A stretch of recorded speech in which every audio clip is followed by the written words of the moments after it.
I'm just curious, you've been in the league a long time now. What's your bye week routine? Is it something where you just want to get away from football completely, or is it kind of self-evaluation? Do you look at the first four games? I guess, what's your routine? And if it is going back and looking at the first four games, I guess, what did you maybe pinpoint as something you hope offensively you guys can improve on moving forward? Yeah, it's a little bit of both. I think the beginning part of the week, we're in here self-evaluating, scouting ourselves, figure out what we can do better. And then the second half of the week, we get the week off.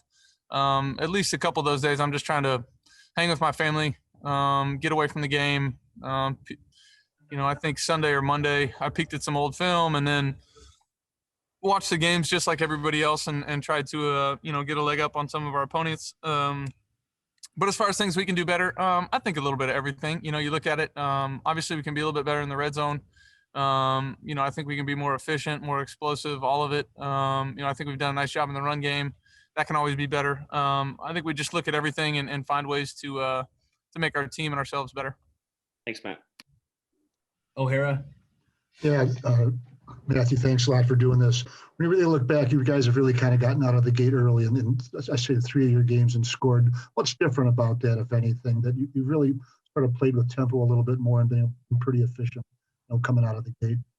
The name it's probably annoying to hear and boring, but the name of the game on offense is execution, and I think we've done a nice job early in the games executing those plays, and guys are making plays, and that's what puts points up and gets first downs and all that kind of stuff. So we just got to be a little bit more consistent in the way that we execute, because when we do it at a high level, we've had some really successful, great drives. So we just need to do it more often.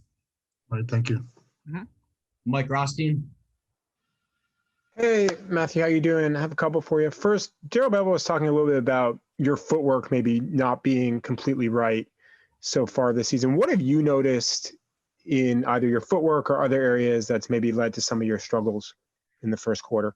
I think, that's something that as a quarterback you work on since you're a little kid. You work on it every single day. I go out there every single day and work on it. I think it's just being as consistent as you possibly can with it. That goes kind of back to our entire offense. The more often we can be consistent, the better off we're going to be. That's myself included. So just go back and try to make sure that, when everything's right in front of me, I'm right with my feet. And, that usually leads to good plays for our team. Is that something that you work on then in the bye week? I mean, like you said, you've been working on it forever, but are there things that you look at and say, okay, I can tweak this, tweak that? Are you at that point in your game where you can kind of look at that? I'm always looking, and it's not something that, I think it's every play is different. Every play requires obviously different, footwork from every player. I'm no different. Just trying to make sure that, I do whatever's asked as much as I possibly can, as well as I possibly can. And one last question I have for you is, when you look at kind of the last few years, you've been in a situation where coaches have been on the hot seat, general managers have been on the hot seat. How do you personally deal with that? Because you're one of the guys that's been around really since even 15 when Caldwell was on the hot seat for the first time. I just go play. That's all you can do. You guys talk and speculate and do all that kind of stuff. We go out here and work and try to play. If we were thinking about that, I probably would have been gone 5, 6, 7 years ago. So I just try to go play, do my best, help this team be as successful as I possibly can. We work a lot in the off season behind closed doors. We owe it to each other to go out there and play as good as we possibly can, and that's what we're working towards. Appreciate it, Matthew. Stoney. Yeah, Matthew, one of your biggest supporters and friends is Dan Orlovsky. He said something this week there where he feels maybe somehow being around it this long, the killer instinct that you had the last couple of years recently has been, in his opinion, has been taken away. Is there any truth to that of what Dan has to say? No, I feel like I've got as much juice as I've ever had. I'm fighting tooth and nail every week to try and go win it. Sometimes it happens, and obviously this year hasn't happened enough for us. But no, I still love playing this game. I still love, going out there and competing. Do I hate losing? Absolutely. Does it piss me off and frustrate me just like everybody else in this locker room? Absolutely. But when we're in the game, there's nothing more important than trying to win to me.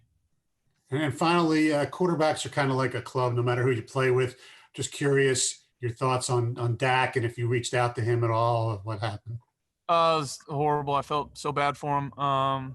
He's playing so great. He's been playing great for a few years now. Just been the heart and soul of that team, and to see it happen. I was watching the game live, looked down for a second, looked back up, and it did not look good. I just felt so bad for him, and I know that if anybody's going to come back from that, it's that guy. He's an incredible guy and obviously a great player as well. So I don't have his cell phone number, but obviously you guys know I know Kellen.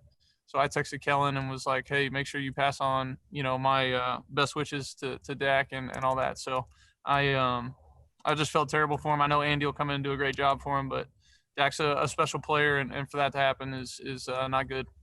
Thank you. All right, time for two more. Wodro, go ahead.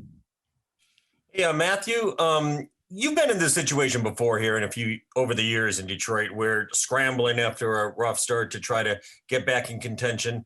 But this might be the first one where you're maybe starting to feel not the end in sight, but your future could also be at play here going through this season. Does this feel any different for you? This isn't just about necessarily the coach and the GM.